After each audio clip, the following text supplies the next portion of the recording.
En el libro de Miqueas. Yo le invito a que me acompañe a Miqueas capítulo 5 y vamos a estar viendo particularmente un pasaje de los versículos 1 al 6. Miqueas capítulo 5, versículos 1 al 6. Yo le invito a que aquel que pueda estar de pie para leer la palabra, así lo haga. Miqueas capítulo 5, versículos 1 al 6. Y nuestro sermón para hoy está titulado El buen pastor que cuida a su pueblo. El buen pastor que cuida a su pueblo. Miqueas capítulo 5, versículos 1 al 6. Dice así la palabra del Señor. Rodéate ahora de muros, hija de guerreros. Nos han sitiado. Con vara herirán en la mejilla al juez de Israel. Pero tú, Belén Efrata, pequeña para estar entre las familias de Judá, de ti me saldrá el que será Señor en Israel. Y sus salidas son desde el principio, desde los días de la eternidad. Pero los dejará hasta el tiempo que dé a luz la que ha de dar a luz. Y el resto de sus hermanos se volverá con los hijos de Israel. Y él estará y apacentará con poder de Jehová, con grandeza del nombre de Jehová su Dios. Y morarán seguros, porque ahora se han engrandecido hasta los fines de la tierra. Y este será nuestra paz. Cuando el asirio viniera a nuestra tierra y cuando hollare nuestros palacios, entonces levantaremos contra él 7 pastores y 8 hombres principales. Y devastarán la tierra de Asiria a espada, y con sus espadas la tierra de Nimrod, y nos librará del asirio cuando viniere contra nuestra tierra y hollare nuestros confines. Padre, gracias por tu palabra. Gracias en esta hora por tu iglesia. Gracias por la primera reunión de este año, Señor, donde nos reunimos con el único propósito de honrarte a ti, glorificar tu nombre, Señor, crecer juntos como iglesia. Te pedimos que hables a nuestros corazones en el día de hoy, que nos enseñes más de ti, más de tu palabra. Gracias te damos, Jesús. En tu nombre oramos. Te lo pedimos todo. Amén. Al finales del siglo XVIII, cuando en Estados Unidos estaban pasando muchas cosas interesantes a la vez, se estaba formando la nación de lo que hoy conocemos como los Estados Unidos de América. Habían salido de una guerra, la guerra de la Revolución, la guerra de independencia, como se conoce, cuando fueron las colonias independizadas de Inglaterra. En medio de ese caos, en medio de esa historia, ocurrió algo muy interesante, y es que se forma un congreso de legisladores que iban a hacer las leyes de la nueva nación. Y recuerden, hay mucho debate sobre si Estados Unidos es una nación basada o formada desde el inicio como una nación cristiana. Y el debate es larguísimo. Lo que usted tiene que saber es que algunos de ellos, no todos, algunos de ellos eran cristianos. La mayoría no eran cristianos. La mayoría de los que estaban allí eran personas que eran deístas. O sea, creían en la idea de un Dios, un legislador moral, pero al menos tenían unos valores o unos principios judio-cristianos, una moral. Y ellos se reunieron, hicieron un primer congreso, unos legisladores. Entonces hicieron una librería del Congreso. Era la idea de que si vamos nosotros a pensar en nuevas leyes para el país nuevo, hay que tener una librería. Muchas de esas leyes, claro, ¿sabe de dónde se basaban? De la Biblia. Pero lo interesante de esto es que ese primer Congreso dijo, necesitamos una librería para nosotros, los legisladores, para pensar, para tener recursos. Esa librería estaba dentro del Capitolio, allí mismo, cerca de ellos. Pero llegó un ataque de los británicos en 1812 y la librería se perdió. Se quemaron los libros. Así que hubo un intento nuevo de traer nuevos libros. Esta vez se los pidieron a uno de los hombres más ilustres de la época, se llamaba Thomas Jefferson, que él mismo tenía una biblioteca tan grande que él la donó, imagínense, al Congreso. Y cuando donó esta librería, se hizo una nueva biblioteca del Congreso, pero también se quemó. 1851, un fuego, se perdieron los libros. Así que hubo una idea de uno de estos personajes ilustres de la época, del siglo XIX, de decir, vamos a hacer un edificio nuevo, llamado la Librería del Congreso, que existe hasta hoy. Es la biblioteca más grande del mundo. Pero lo interesante es que cuando se iba a hacer esa nueva biblioteca, y se terminó de hacer en 1897, había que pensar en uno de los salones, cuando estaban divididos, es decir, esta es la sección de historia, la sección de las humanidades, de la filosofía, de la religión, y de todos los versos de la Biblia, y de todos los libros de la Biblia. Los organizadores tuvieron la difícil tarea de escoger uno para ponerlo allí en una de las paredes en el edificio. Hasta hoy existe, está ese texto allí bien grande en la librería del Congreso. Y de todos los libros de la Biblia, imagínate, 66 libros, 1189 capítulos que tiene la Biblia, era trabajo duro. ¿Y sabes a cuál libro escogieron? Un libro pequeño, corto, un libro que usted lee en 20 minutos, tiene 7 capítulos, y es el libro que tenemos delante, es el libro de Miqueas. ¿Y por qué de todos los libros de la Biblia cogieron una cita del libro de Miqueas? Bueno, porque Miqueas tiene algo particular. Voy a explicar un poquito más de quién era Miqueas, pero Miqueas tiene algo particular. Y es que un libro tan corto, Profeta Menor, está lleno de referencias a los atributos de Dios, al carácter de Dios. Y una de las cosas que ellos hicieron fue tomar uno de los últimos versos de ese libro de Miqueas, y es el verso de capítulo 6, versículo 8. Oh hombre, Él te ha declarado lo que es bueno. ¿Y qué pide Jehová de ti? Solamente hacer justicia, amar misericordia y humillarte ante tu Dios. Cogieron ese verso, y vuelvo y repito, todavía existe hasta hoy, ese edificio, lo pusieron así grande para que todo el mundo lo viera. ¿Por qué escoger este libro? Porque, vuelvo y repito, es un libro que resalta el carácter de Dios, los atributos de Dios. Y de hecho, termina diciendo ese libro, y por eso cogieron esa cita final, Dios les ha declarado lo que Él espera de ustedes como pueblo. Dios se ha revelado y Él espera que ahora ustedes vivan delante de Él, viviendo vidas piadosas, amando misericordia, justicia y sobre todo humillándose ante este Dios grande, ante este Dios soberano, ante este Dios todopoderoso que despliega su gloria en ese hermoso libro de Miqueas. De hecho, este libro ya nosotros lo estudiamos aquí en 2024. Fuimos verso por verso estudiando las verdades de este libro. Si usted no lo ha visto, lo quiere ver, busca la página de YouTube y están todos los sermones ahí. Gracias a nuestro hermano Robert, están todos ahí en orden. Usted busca una sección que se llama Serie de Miqueas y los puede ver ahí de corrido. Este libro, como les decía, nos muestra una y otra vez desde el capítulo 1 el gran carácter de nuestro Dios. Lo escribió Miqueas. Miqueas era un profeta contemporáneo de Isaías, que vivió en un tiempo de mucha turbulencia. Vivió en un tiempo donde había amenazas, donde estaba este imperio, el imperio asirio, que hemos estado hablando de aquí anteriormente por la serie de Nahum. Estaba este imperio asirio levantándose, iba a atacar el reino del norte, lo iba a destruir. Así que Dios le manda a un profeta. En la misericordia de Dios, Dios siempre mandaba profetas a su pueblo. ¿Usted sabe que eso es una gracia de Dios? ¿Eso es un regalo de Dios? ¿A quién Dios le tiene que dar cuenta? A nadie. ¿A quién Dios le tiene que decir lo que va a hacer? A nadie. Pero Dios en su misericordia siempre envió profetas que advertían al pueblo, que le decían al pueblo, te estás desviando del camino, va a venir un juicio. Así que Miqueas es uno de esos profetas que Dios levantó, que nos ayuda a conocer más acerca del Señor. El libro de Miqueas, o el trabajo de Miqueas como profeta, era mostrar quién es este Dios todopoderoso que está con su pueblo, guiando, guardando y protegiendo a su pueblo, para que el pueblo pudiera confiar más en Dios. Recuerda el principio básico, tú confías más en alguien mientras más lo conoces.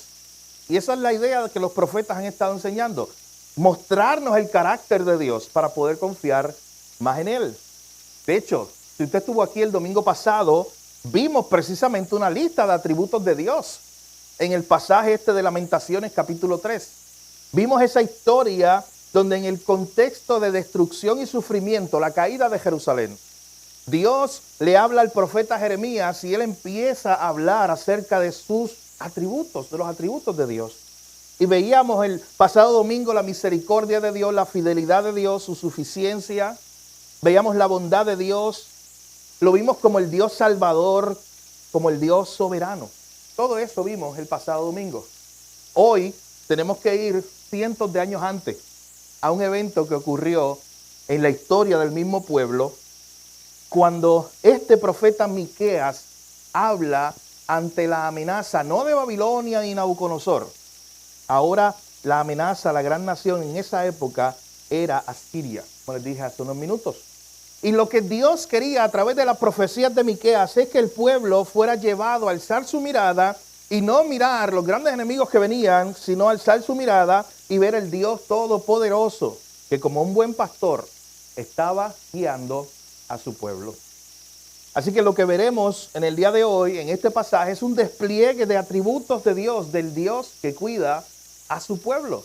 mientras la amenaza de los asirios estaba latente para este pueblo de Israel, ahí se levantó el profeta Miqueas para traer consuelo a su pueblo. Oye, usted dice, oye, sabemos que es una gracia de Dios, que Dios siempre le haya levantado profetas. Eran profetas que le estaban diciendo, no tengas miedo, viene juicio, arrepiéntanse, pero Dios está con ustedes. Esto es parte del juicio de Dios, es parte del cuidado de Dios, de hecho. Es parte de cómo Dios disciplina a los que son sus hijos incluso. Hoy no tenemos eso. Usted puede pensar, oye, hoy no tenemos literalmente a Miqueas al lado de nosotros, o literalmente a Isaías, o literalmente a cualquiera de esos profetas que usted piensa, Nahum, que lo estamos estudiando. Pero ¿sabe qué? Tenemos algo mejor. La Biblia dice en 1 y 2 de Pedro, cuando Pedro está hablando acerca de la palabra, utiliza muchos atributos para hablarnos del tesoro que tenemos aquí. Y nos dice que tenemos la palabra profética más segura. Imagínate, esa gente solo tuvo a Miqueas para animarlo. Mi hermano, nosotros tenemos todas las promesas de Dios aquí juntas. Eso es una gracia de Dios grande. Es un regalo de Dios. Y quiero hacer un paréntesis aquí de nuevo año. ¿Estás aprovechando este glorioso regalo de Dios? ¿O lo vas a aprovechar más de lo que lo aprovechaste el año pasado? Toda esta enseñanza, todo este consuelo que hay aquí, toda esta sabiduría de Dios para guiar nuestras vidas. Así que Dios siempre levantó profetas. En ese tiempo levantó a su profeta Miqueas, y lo que le iba a hablar era palabras de consuelo, de ánimo a un pueblo que estaba amenazado, a un pueblo que tenía miedo, a un pueblo que estaba atemorizado por las noticias del día, a un pueblo que no sabía lo que iba a pasar mañana, a un pueblo que le temía a la incertidumbre. Y usted sabe que nosotros estamos así también. Por las noticias del día, mucha gente tiene incertidumbre, mucha gente tiene miedo. ¿Qué va a pasar mañana? ¿Qué va a pasar de aquí a un mes, de aquí a un año? Con las situaciones geopolíticas que vemos que pasan alrededor de nosotros. Este es un buen libro para recordar quién es el Dios que acompaña a su pueblo. De hecho, este libro es bueno también que lo recordemos hoy. ¿Sabe por qué? Porque en el pasaje que tenemos delante hay incluso una profecía. Nos muestra una importante profecía sobre el nacimiento de Jesús. De hecho, esta profecía de Miqueas capítulo 5 fue la que llevó a los sabios de Oriente a visitar a Jesús, si usted recuerda la historia. Fue esta profecía que vamos a ver aquí del libro de Miqueas. Así que es un buen recordatorio esta semana, mientras usted conmemora, celebra lo que culturalmente conocemos como el Día de Reyes, usted recordar cómo comenzó todo. Usted recordar lo que ellos estaban haciendo allí, estos sabios de Oriente que fueron a visitar a Jesús y que se dieron cuenta porque era Dios guiándolo y porque habían profecías que decían que iban a hacer allí en Belén. Así que acompáñeme desde el verso 1 a ver estas características del buen pastor que cuida a su pueblo. En primer lugar, vea conmigo los versículos 1 y la primera parte del versículo 2. El verdadero gobernante de su pueblo. Le hemos llamado esta sección. El verdadero gobernante de su pueblo. Miren por qué. Este mensaje es de un profeta que le está diciendo al pueblo, vienen los enemigos, viene Asiria, hay que prepararse. Y mira lo que le dice. Rodéate ahora de muros, hija de guerreros, nos han sitiado. ¿Tú sabes qué le estaba diciendo? El ataque no es que tal vez venga, no es que quizá, no es que algún día, no. Lo que le está diciendo Miqueas es que es inminente. Tienes que prepararte porque Dios permitió dentro de sus planes que los asirios un día lleguen y destruyan la ciudad. Así que rodéate de muros, le decía el profeta. Nos han sitiado. Pero miren la mala noticia. Yo quiero que usted vea entre el verso 1 y 2 la mala noticia y después la buena noticia. La va a ver ahí clarita. Siempre el evangelio, recuerde que es eso. Es la mala noticia de nuestra incapacidad y la buena noticia de la suficiencia de Dios. La mala noticia de que hay algo que está mal y no podemos resolverlo nosotros. La buena noticia de que Dios es todopoderoso y para Él no hay nada imposible. Ese es el evangelio. Pero mírenlo ahí entre el verso 1 y 2. Cuando este profeta se levanta y le dice, oye, rodéate, prepárate, viene un enemigo, los enemigos los van a destruir. De hecho, miren lo que le dice. Mala noticia. La última parte del verso 1. Con vara herirán la mejilla al juez de Israel. Hay otras versiones que dicen, con vara herirán al gobernante de Israel. Porque juez es un término que hoy nosotros pensamos en la jurisprudencia y todo eso, pero en la época Era un término de gobernanza, era el líder, el gobernante del pueblo. Es lo que quiere decir ahí. A través del profeta Miqueas, Dios le está diciendo, prepárense, preparen los muros, vienen los enemigos, pero desde ya les doy una mala noticia. Ese líder, el rey, sea quien sea el rey de Israel en esa época, ustedes no pongan su confianza en él. No pongan toda su esperanza en él, porque ¿sabes qué? Él va a ser herido. Él va a ser maltrecho. Herirán en la mejilla al juez de Israel, al gobernante. Así que no pongan su esperanza en él cuando vengan los enemigos. De hecho, esa es la mala noticia. Pero recuerden, miren la hora en el versículo 2, la buena noticia. De momento, en esta misma profecía, y es importante que entendamos algo. Cuando usted está leyendo los profetas, se tiene que dar cuenta que hay un ejercicio doble a veces en los profetas. O sea, usted está viendo cosas en los profetas de situaciones que pasaban en la época, pero a la misma vez situaciones que eran del futuro. Y a veces es complicado como que entender cuándo el profeta está hablando del presente y cuándo está hablando del futuro. Ellos entremezclaban esas cosas muchas veces, pero aquí está muy claro. De momento él está hablando de un enemigo asiria que viene, que va a destruir la ciudad, que va a tomar el rey y lo van a herir. Y de momento su mente se va. Recuerde que él está inspirado por el Espíritu Santo. Y empieza a pensar y a profetizar Miqueas sobre el verdadero rey de Israel. Sobre un rey más grande.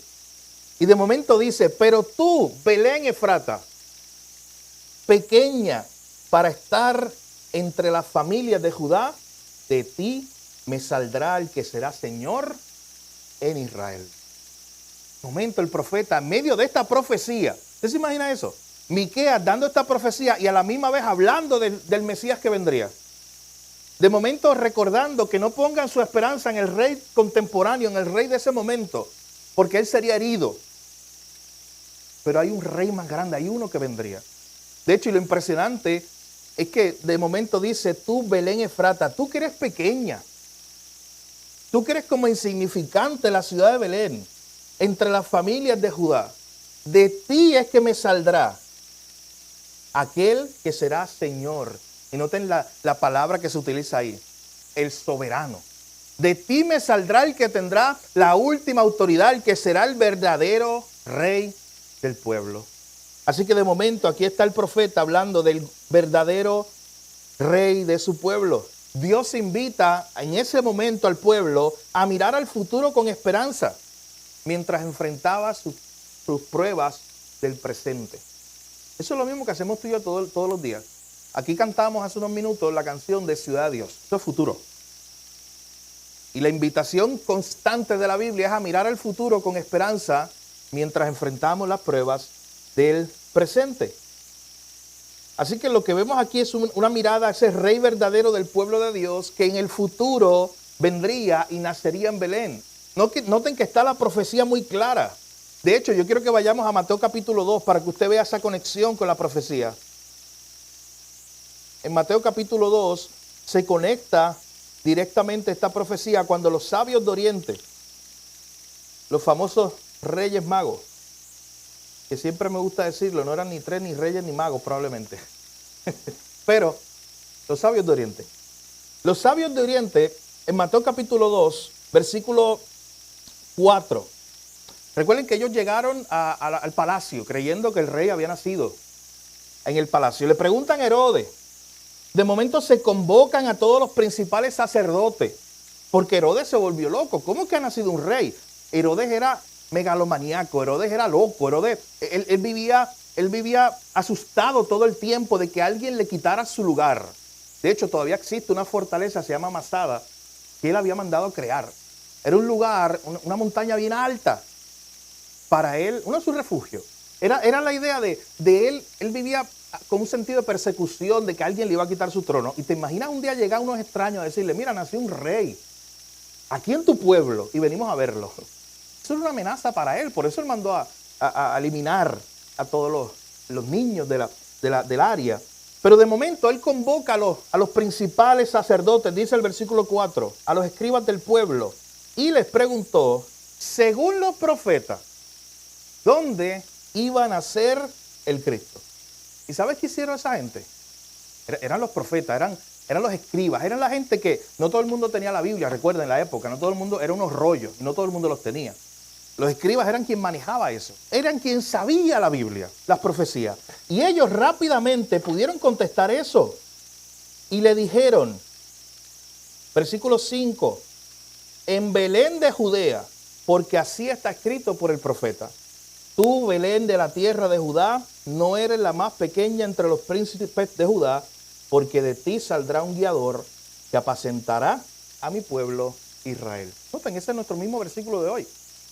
Ese fue el pasaje que ellos utilizaron, los escribas, para decirle a los sabios de Oriente, oye, sí, en la Biblia lo dice.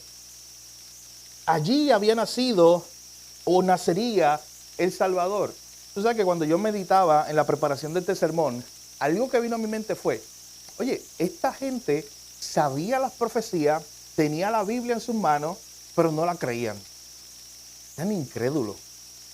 ¿Ustedes notan la idea? Ellos sabían, teóricamente, ellos sabían que el Mesías iba a nacer en Belén. Oye, no se supone que ellos salieran corriendo también con los sabios de Oriente a decir, vamos allá, vamos a adorarlo porque nació, se cumplió la profecía. No hicieron eso. Y cuídese de usted tener mucho conocimiento, de usted tener la Biblia literalmente consigo, pero primero no creerla y segundo, no obedecerla. Porque eso le pasaba a esta gente. De hecho, Jesús, utilizando al profeta Isaías, le decía a estos fariseos y a estos escribas, ustedes con sus labios me honran y con sus acciones y tienen los rollos de la Biblia consigo, pero su corazón está lejos de mí, decía Jesús. Así que esta era la profecía que hablaba acerca del gran rey de Israel que un día nacería.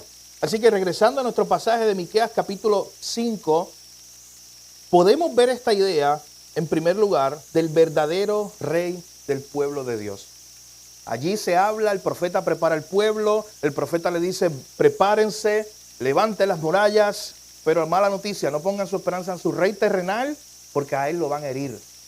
Pero de la ciudad más insignificante va a salir uno, va a salir el verdadero rey, a ese nunca lo podrán derrotar, va a salir el verdadero rey de su pueblo. La gente tenía esta expectativa de que desde Belén vendría el verdadero rey. Recuerden que en Belén había nacido ya un rey importante. Había nacido David. Así que David, que había nacido en Belén, ya había una expectativa de que vendría uno más grande que David. De que vendría el verdadero David. El verdadero hijo de David, como lo muestra el libro de Mateo. Así que en primer lugar tenemos el verdadero rey de su pueblo, lo que se muestra ahí. En segundo lugar, noten todas estas descripciones que se empiezan a dar acerca de este Dios. Él es el Dios que se hizo hombre. El Dios que se encarnó, un misterio. Y mírenlo aquí, aparece ahí en este mismo versículo 2. Cuando empieza a hablar de este rey, de este señor que nacería en Belén. Miren la descripción que se da. No era un rey como los demás reyes. No era simplemente un hombre más. Mira lo que nos dice. Dice, sus salidas son desde el principio, desde los días de la eternidad.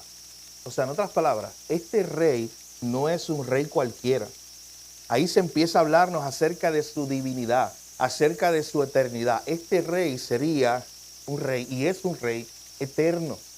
Y noten lo que parece una contradicción, pero no lo es, porque es un misterio. Por eso se le llama misterio en la Biblia. ¿Cómo que algo que es eterno nace? No lo trata de entender, no se rompa la cabeza, es que no lo va a entender. No se preocupe por eso. Pero esa idea de cómo es que algo eterno nace, es el misterio de la encarnación. De hecho, mi hermano, siempre deje espacio, esto es un paréntesis, para los misterios de Dios. Usted lea los libros que quiera, usted vaya al seminario, haga 3 doctorados, pero nunca se sienta así. ¿Sabes qué? Ya yo entiendo cómo Dios es Padre, Hijo, Espíritu Santo. Y yo te lo voy a explicar. Aquí dame una hoja de papel. Y te lo voy a explicar lo más fácil posible. No va a entender, mi hermano. Vuelvo, repito, es un misterio. Usted por fe parte de que lo cree y luego analiza lo que dice la Biblia.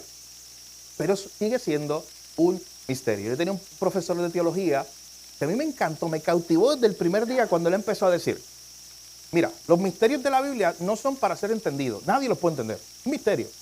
A menos que Dios mismo decida revelar un poco más. Así que los misterios de la Biblia son eso, son misterios. Pero lo que hacemos cuando estudiamos teología, cuando estudiamos la Biblia, ¿sabes qué? Es como que limpiarnos un poquito los ojos para tratar de ver mejor ese misterio. O sea, sigue siendo un misterio. pero lo podemos tratar de entender un poco mejor. Así que aquí en el capítulo 5 vemos ese misterio de la encarnación, porque este que vendría, de momento se nos dice que sus caminos son desde la eternidad. Pero si usted sigue leyendo, el versículo 3 dice, pero los dejará hasta el tiempo que dé a luz la que ha de dar a luz. ¿Cómo es que es desde la eternidad, pero van a ser? No pasa la cabeza toda la tarde hoy. ¿Cómo es que es desde la eternidad, pero van a ser? Vuelvo y repito, es el misterio de la encarnación. Ese gran misterio que nos muestra este Dios glorioso haciéndose hombre. Esa es la gracia del Evangelio. Que Él no envió un ángel. Que Él no envió un profeta para salvarnos. De hecho, recuerden las noticias de la Navidad, como decía Tim Keller. Le decía, ¿sabes qué es lo impresionante de la noticia de la Navidad? No es que Dios envió un profeta, no es que Dios envió aquel. No, es que como no podíamos salvarnos, Él mismo vino. Él mismo vino a salvarnos. Él se encarnó. Así que aquí, mis hermanos, cientos de años antes de que eso pasara en Belén, había un profeta animando a un pueblo que estaba siendo perseguido, que estaba temeroso porque un enemigo venía. Y en medio de ese consuelo y ese ánimo a ese pueblo, le habla de un rey que vendría. Y que cuando ese llegue, sí, no hay que tener miedo. Porque ese no era como los reyes de acá. Ese rey sería eterno, pero a la vez nacería en Belén. En ese momento ellos no entendían mucho, por eso la revelación de la Biblia es progresiva. Tú tienes que seguir leyendo para seguir entendiendo. Hasta que llegas a Mateo y de momento los escribas citan ese texto como diciendo, de eso se trataba cuando Miqueas dijo que el Mesías, el Señor, el Rey verdadero, nacería en Belén. Así que en primer lugar, Él es el verdadero gobernante o rey de su pueblo. En segundo lugar, Él es el Dios que se hizo hombre, el que se encarnó. En tercer lugar, y no debemos pasar por alto, es una breve referencia, pero es muy importante, ahí mismo en el versículo 3, la segunda parte, podemos hablar del Dios que unifica a su pueblo. El Dios que mantiene a su pueblo unido. Miren lo que dice la segunda parte del verso 3. Dice, el resto de sus hermanos se volverá con los hijos de Israel. En la Nueva Versión Internacional, este versículo dice, por eso Dios los entregará al enemigo hasta que tenga su hijo la que va a ser madre y vuelva junto al pueblo de Israel el resto de sus hermanos. Y muchos comentaristas bíblicos hablan de esas ideas que aparecen desde el Antiguo Testamento, de cómo el pueblo de Israel como nación no eran ellos solos el pueblo de Dios, sino de que a través de ellos vendría el Salvador, que no solo sería el Salvador de Israel, sino que sería el Salvador del mundo. ¿Ustedes recuerdan a Pablo en Efesios diciendo de dos pueblos? ¿Qué hizo? Dice el libro de Efesios, hizo uno. Dios tiene un pueblo. Y lo interesante de un pasaje como este es que dicen muchos comentaristas bíblicos, es que ya nos invita a pensar una profecía de ese momento cuando Israel, que es el pueblo de Dios, se ha juntado con el resto del pueblo de Dios en el mundo entero. Tú y yo somos parte de eso hoy. Tú y yo somos parte de ese gran pueblo de Dios. Y lo que está diciendo este pasaje es que ese rey que vendría, que sería eterno, que nacería en Belén, ese rey en el cual tenemos que poner la esperanza verdaderamente, no en los reyes terrenales, ese rey reuniría a su pueblo. ¿Ustedes recuerdan a Jesús cuando dijo, yo tengo ovejas que no son de este redil? Era la idea de decir que él tenía un pueblo más allá de Israel. Pablo lo dijo en Romanos 1, cómo Cristo vino y la salvación primero llegó a los judíos y luego al mundo gentil. Así que incluso hay una referencia aquí al Dios que unifica a su pueblo. Él es el que hace eso. ¿Y por qué esto es importante reseñarlo? Mi hermano, porque no ha habido un partido político, no ha habido una actividad, un club social, no ha habido algo que unifique a las personas como lo unifica el cristianismo, como lo unifica la iglesia. Y usted dice, oye, la iglesia está bien dividida, hablando de la iglesia en el mundo.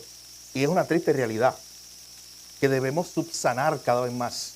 Es decir, vamos a unirnos en lo que verdaderamente importa, que es el evangelio de Cristo. Pero a pesar de eso, no hay nada en este mundo que haya unificado a pueblos tan diversos, tan diferentes, como lo ha hecho la iglesia. Piensa en eso. No ha habido partidos políticos, no ha habido instituciones sociales, nada en el mundo que haya podido unir a gente tan diferente. A gente que se odiaba, que no se quería ver ni en pintura. Bueno, Jesús fue el primero que puso el ejemplo. ¿A quién se le ocurre, solo Jesús, entre los 12 poner en su mesa a Mateo, el recaudador de impuestos que trabajaba para Roma, y a Simón el celote? Eso no pega. No pega. ¿Sabes por qué? Porque Simón el celote, los celotes odiaban Roma. Ellos eran incluso dentro del movimiento de los celotes, había un movimiento menor, eran los terroristas de la época. ¿Sabes cómo se llamaban? Los sicari. De ahí salió el término sicario, de hecho.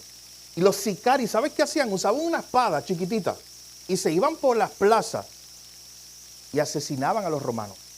Eso era su trabajo. A los romanos o a los asociados con los romanos, ellos los odiaban, dispuestos a asesinarlos. Solo a Jesús se le ocurre invitar a un grupo de amigos y decir, vengan a la mesa conmigo. Siempre yo me imagino la primera reunión. Yo no sé quién llegó primero. ¿Usted se imagina allí? Mateo. Y de momento llega Simón el celote. O al revés. Ya Simón el celote tranquilo allí, sentado. Y llega Mateo con la idea de oye, aquí yo me voy. Si este está, yo no estoy. Pero no pasó eso. Jesús los unificó. Gente tan diferente. Jesús vino a unificar la idea, y usted lo ve en el mismo Nuevo Testamento. ¿Por qué interactuó tanto con los samaritanos? Pero bueno, tú y yo no entendemos esas diferencias. Pero eran unas diferencias a muerte. Esa gente no se quería ver. ¿Y cómo Jesús hizo eso?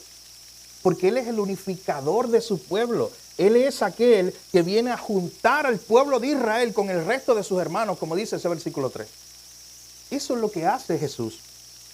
Y noten que ahí, como escondido en ese versículo 3, hay una profecía de lo que iba a ser ese rey. Él tendría un pueblo de toda tribu, lengua y nación, de gente bien diferente, de gente que no se unirían entre sí, pero los une Cristo. De hecho, no tenemos que ir tan lejos para pensar un poco en esto de la unión. Porque piense por un momento de todos los que estamos aquí ahora mismo, si no fuera por la iglesia, yo no sé otra cosa que me uniría a ti. Piense por eso, piense un momento en eso. Quizás hay alguno que se conoce o se conocía de antes, o es familia, o trabajaban juntos en la misma compañía, pero si no fuera por eso, porque aquí estamos unidos y somos uno, quizás yo ni te conociera. Quizás te veía, hay gente aquí que vive en mi misma comunidad donde yo vivo, así que quizás te veía, pero de lejos te podía saludar y un vecino más. Pero ¿qué es lo que nos une? ¿Cómo que éramos tan diferentes? Tenemos vidas tan diferentes, contextos tan diferentes, y Dios decidió unirnos a su iglesia, unirnos a un solo cuerpo, porque Él es el unificador de su pueblo. Miren, Pablo, y el tema de hoy no es la unidad, pero hay que resaltarlo. Pablo habla de nosotros, buscad, nosotros procurad la unidad, nosotros mismos. El que la preserva, ¿sabe quién es? Es Dios. Pero nosotros activamente tenemos que procurar esa unidad. Tenemos que unirnos aún más. Así que este Dios que se presenta aquí, este Señor, este Rey verdadero del pueblo de Israel, era el gobernante o el Rey real, era o se muestra como el Dios que se hizo hombre. El número 3 se muestra como el unificador de su pueblo. Número 4, y de aquí sale el título de nuestro sermón esta mañana, se presenta en este pasaje de Miqueas 5, y este es mi verso favorito de todo el pasaje. Verán por qué. Como el pastor y protector de su pueblo. Recuerden el contexto para mirar un poco. Hay una amenaza, están los asirios a la puerta. Miqueas se levanta como profeta de Dios y le dicen, preparen los muros, viene un ataque del enemigo, no ponga tu esperanza en el rey porque ya te dije que lo van a herir, tu gobernante.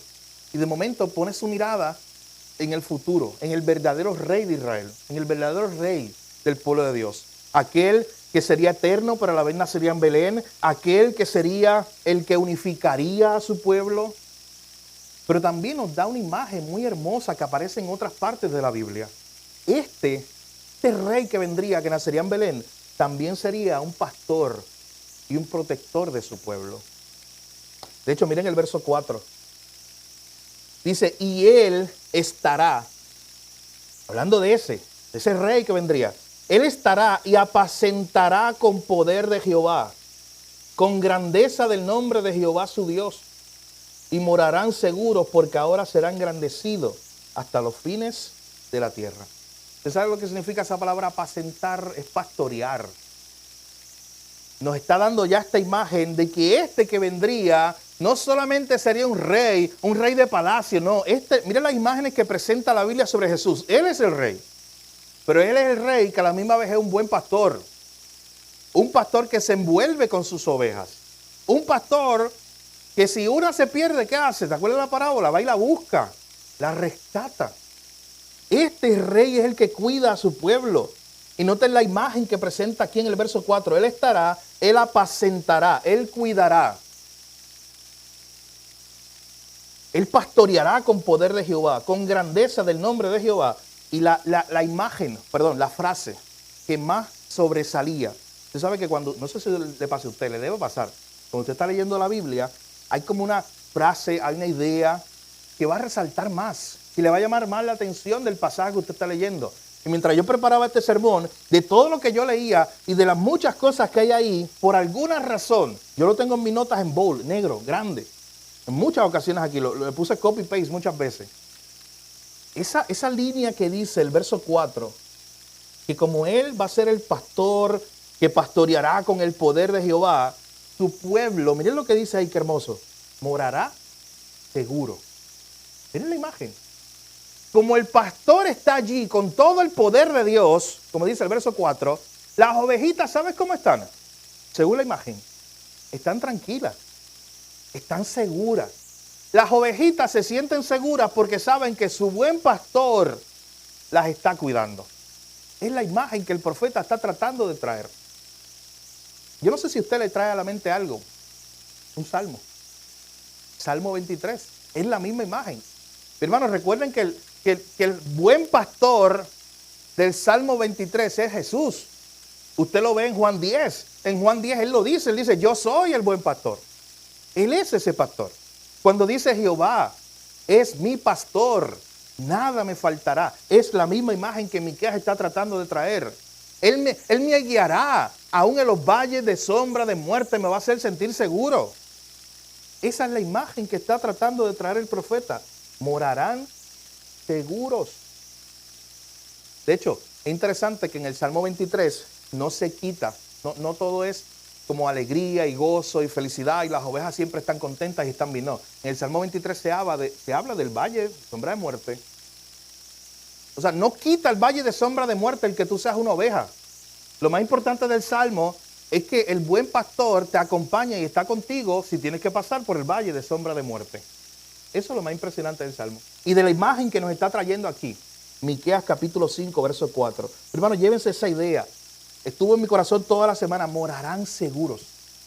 Y yo lo podía afirmar y decir, wow, qué hermosa esta imagen. Yo puedo confiar, yo puedo morar seguro, porque Él es mi pastor, porque Él me cuida, porque tengo a alguien que me cuida. Así que Él es el pastor y protector de su pueblo. Miren, en la Nueva Versión Internacional, este verso dice, Él se establecerá y los pastoreará con el poder del Señor, con la majestad del nombre del Señor su Dios. ¿Y qué va a pasar con el pueblo? Vivirán seguros, porque Él dominará hasta los confines de la tierra. ¿Por qué vivir seguro? Hoy, tú como cristiano, como oveja de Cristo. Porque Él es el que domina hasta los confines de la tierra. Él es el que tiene control absoluto de todo y por eso tú puedes vivir seguro. La Nueva Traducción Viviente, este mismo versículo lo traduce de la siguiente manera. Él se levantará para dirigir a su pueblo con la fuerza del Señor y con la majestad del nombre del Señor su Dios. Entonces su pueblo vivirá allí tranquilo porque Él es exaltado con honores en todas partes. Hermano, este es nuestro Dios, este es nuestro pastor y podemos sentirnos tranquilos, podemos vivir seguros o como dice el verso 4, morar seguros en nuestro día a día porque tenemos este pastor que domina hasta los confines de la tierra. La pregunta que tenemos que hacernos en esta mañana y una pregunta de aplicación es si nosotros estamos siguiendo a este buen pastor. El mismo Jesús, como buen pastor, dijo, yo tengo una oveja y la oveja oye mi voz y me siguen. De hecho, ¿sabes quiénes siguen la voz de su pastor? Los que son ovejas. Por naturaleza a las cabritas no le interesa. Ellas siguen por ahí en su camino. No le interesa la voz del pastor. No es con ella. ¿Usted sabe eso? O sea, no está hablando conmigo. Si tú eres un cabrito, cuando la voz de tu pastor, la voz de Jesús, no te va a ser atractivo a ti. Pero si tú eres una oveja de Cristo, se supone que la voz de tu pastor sea atractiva, que tú quieras escucharla.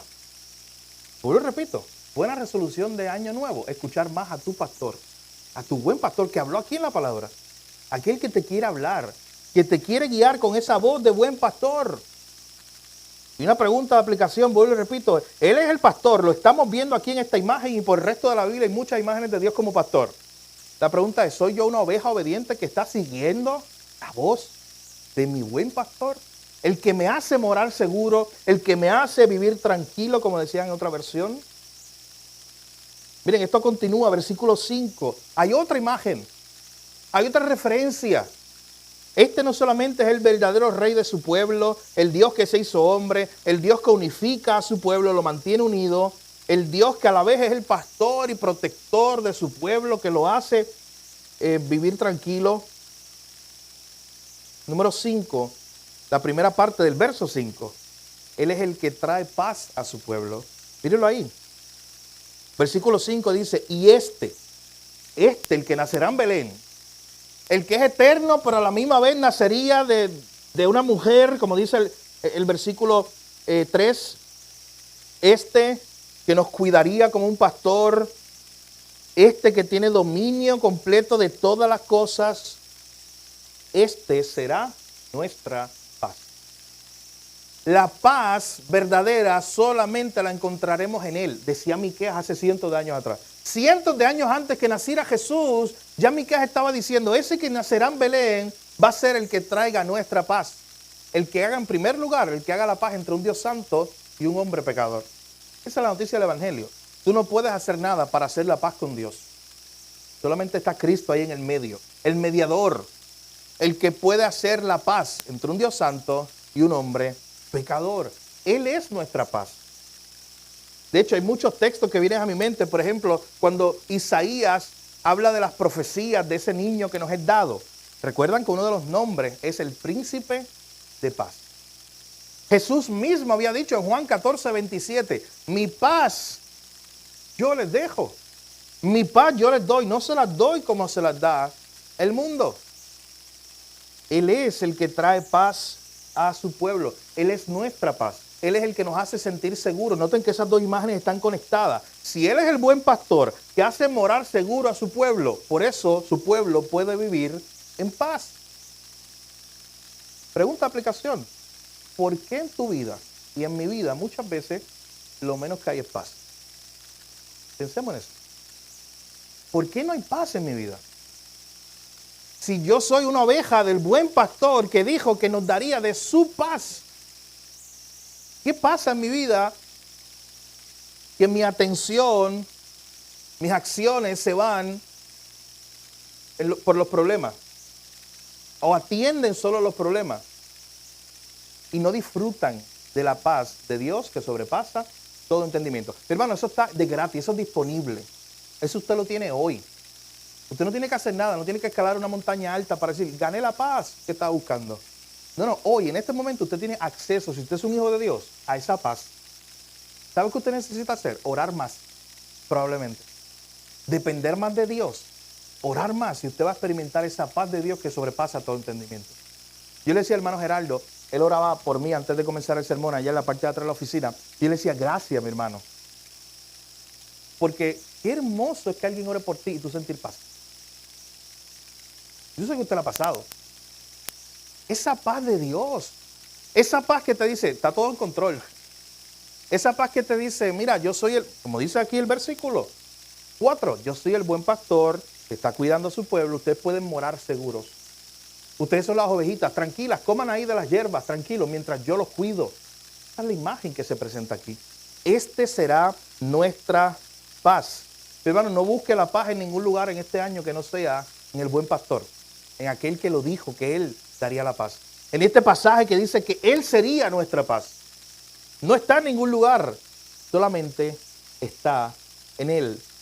Y número 6, para terminar, Él no solamente es el Rey verdadero de su pueblo, el Dios que se hizo hombre, el Dios que unifica a su pueblo, el pastor y protector de los suyos, el que trae paz a su pueblo. Número 6, por último, mire la segunda parte del verso 5 y el versículo 6. Él es el que trae libertad a su pueblo también. El profeta, después de hacer como un paréntesis y decirle, preparen los muros porque vienen los enemigos, no confíen en su rey terrenal porque a él lo van a herir, mejor pongan su mirada en este rey que viene un día, que nacerá en Belén y que va a ser el buen pastor, el que nos traerá la paz. Después Miqueas, para terminar esta parte, él lo que hace es regresar a la época, a lo que estaba pasando en ese momento. ¿Vieron el cambio? Lo que le estaba diciendo cuando tú estudias un profeta, que de momento está hablando del futuro, pero regresa para hablar de algo que era presente en ese momento. De momento el profeta regresa a hablar con el pueblo y le dice, cuando el asirio venga a nuestra tierra. Y pongan mucha atención aquí porque aquí lo que va a hacer el profeta es unir dos cosas. Presente, pero otra vez se va a ir al futuro, lo van a ver. Cuando el asirio viniera a nuestra tierra, cuando hollare nuestros palacios, eso es algo que va a pasar, nos van a destruir. Entonces levantaremos contra él 7 pastores y 8 hombres principales. En otras palabras, cuando venga ese enemigo a nuestra tierra, nosotros podemos estar tranquilos porque vamos a tener una buena defensa. Esa imagen es simbólica de 7 pastores y 8 hombres principales. Es una imagen de plenitud. Es una imagen de que cuando venga el enemigo vamos a estar completos para defendernos. Para el judío el 7 era el número completo, 8 era algo más que completo. Y es una imagen simbólica, poética incluso, que usted está utilizando el profeta para decir, cuando venga el enemigo nosotros vamos a estar completos aquí para defendernos. Pero recuerden, el verso anterior y el anterior, no es que ellos están confiando en sus propias armas o en sus propias fuerzas. Ellos están diciendo, cuando venga el enemigo, si ya tú nos dijiste que Dios es nuestro pastor, que vamos a morar seguros, que Él es nuestra paz, cuando venga el enemigo nosotros vamos a estar tranquilos y vamos a tener todo lo necesario para enfrentar esta situación.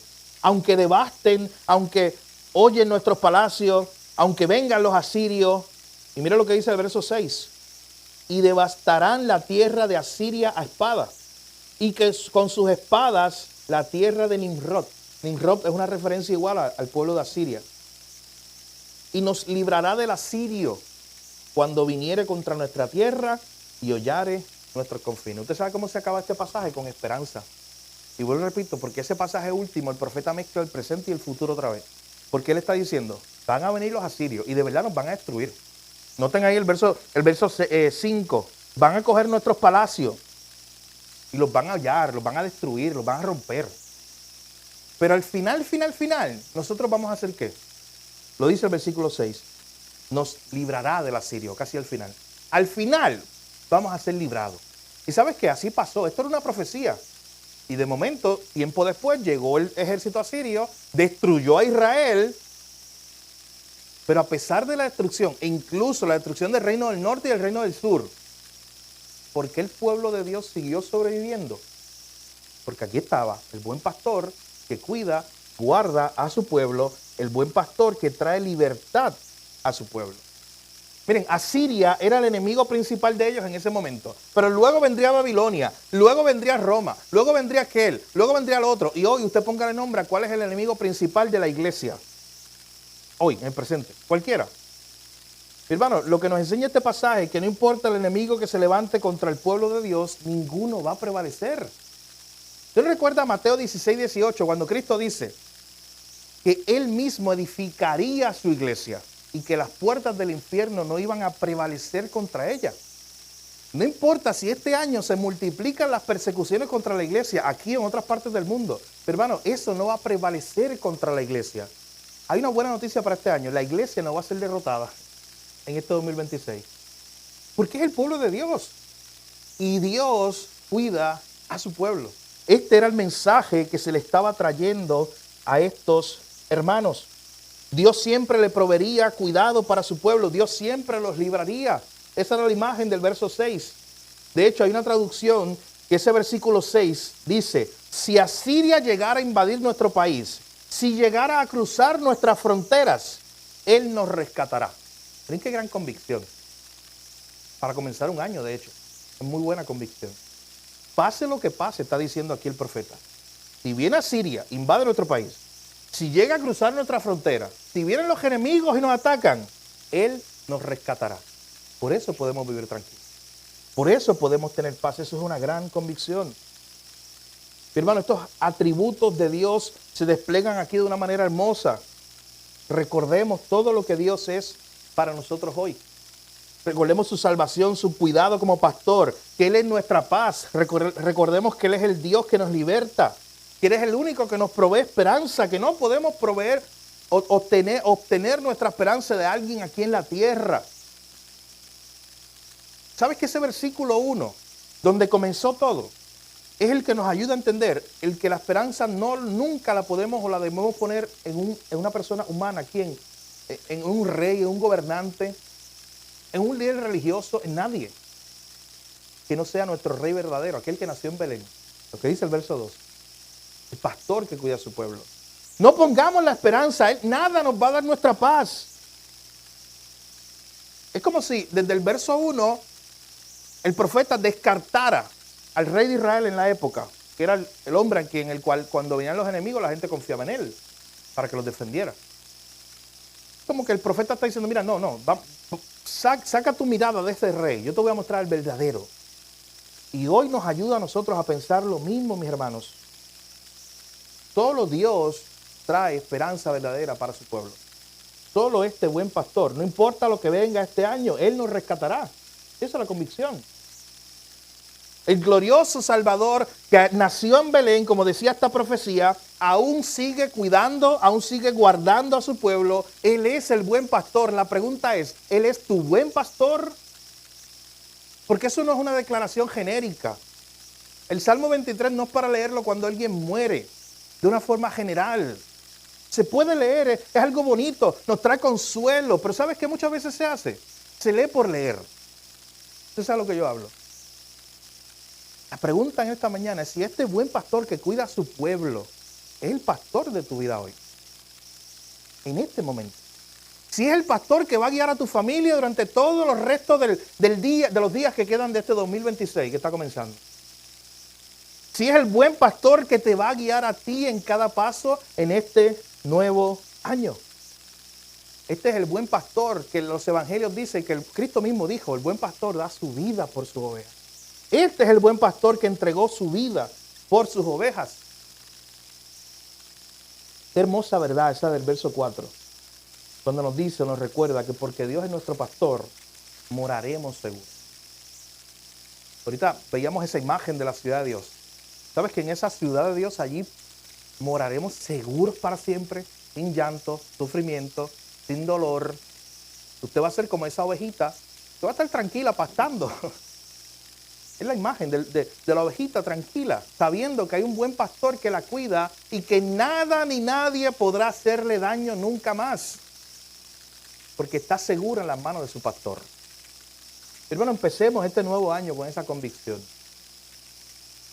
Pregúntate en esta mañana, ¿estás seguro hoy en las manos de tu buen pastor? ¿Te sientes así? ¿Por qué no tienes paz hoy? Como decíamos ahorita. Si Él es nuestra paz, lo dice el verso 5, si Él nos hace morar seguros, ¿por qué no tienes paz hoy? ¿Y por qué sales de una y te metes en otra, y te metes en otra, y te metes en otra? Y no disfrutas la paz de Dios que sobrepasa todo entendimiento. Escuche bien, mi hermano, los problemas no se van a acabar aquí en esta tierra. En este mundo, Cristo lo dijo, tendremos aflicción, pero confíen en mí, yo vencí al mundo, dijo Jesús. Confíen en Él, confiemos en Él, en el que venció al mundo. A pesar de las circunstancias que tengas hoy, tú hoy en esta mañana puedes disfrutar de esa paz de Dios que sobrepasa todo entendimiento. Ve delante del Señor en esta hora cuando oremos. Y entrégale esa carga al Señor. Ahí donde tú estás, ora el Señor, esta situación me tiene demasiado cargado y me quita la paz de que me levanto. No me deja dormir. Quiero entregártela hoy. Si tú eres mi pastor, yo quiero experimentar esa paz tuya que sobrepasa todo entendimiento. Tú puedes orar así en esta mañana. Pero sobre todo si estás aquí hoy y no eres una oveja del buen pastor, oramos para que hoy sea el día de salvación para ti. Y que conozcas a ese buen pastor que entregó su vida por su oveja. Y como no podías salvarte tú, Él vino a salvarte a ti. Eso es una gracia hermosa. Y oramos que de ahí donde tú estás puedas hacer esta oración y puedas pedirle perdón al Señor por tus pecados y puedas desde hoy vivir para Él y decirle, Señor, yo no puedo salvarme a mí mismo, sálvame hoy. No te vayas de este lugar sin hacer esa oración si nunca lo has hecho. Entrega tu vida al Señor hoy. Permite que Él sea el buen pastor que te cuida. Padre, gracias por tu palabra. Gracias porque a través de ella, Señor, somos animados, confrontados, consolados también. Gracias porque hoy nos ayudas a recordar esta imagen. Un pueblo que estaba pereciendo, un pueblo que estaba amenazado, que tenía miedo, porque los enemigos se acercaban. Hasta que tú levantaste a un profeta, el profeta Miqueas, para consolarlos, para darles esperanza, para decirles que se prepararan para la guerra, que era inminente que los enemigos llegarían. Que no pusieran su esperanza en el rey terrenal, sino que pusieran su esperanza en aquel rey eterno que nacería en Belén, aquel que sería un buen pastor, aquel que cuidaría a su pueblo, aquel que sería nuestra paz, aquel que nos haría morar seguros para siempre, aquel que nos rescata. Señor, que así sea con nosotros en esta mañana. Te pedimos que no importa lo que esté pasando en nuestra vida hoy, Señor, las tormentas, situaciones que estemos enfrentando, que nos quiten la paz. Padre, permítanos en esta mañana experimentar tu paz. Permítanos este año nuevo orar más, depender más de ti, Señor, para experimentar esa paz tuya. No solamente conocer en teoría que tú eres nuestro buen pastor, Señor, sino vivirlo cada día de nuestra vida. Morando tranquilos, seguros, porque aún en el valle de sombra de muerte que nos toque pasar, tu palabra dice que tú estarás con nosotros. Gracias, Señor, porque eres el buen pastor que cuida a su pueblo y nos haces morar seguros. En tu nombre de Jesús oramos. Te lo pedimos todo. Amén.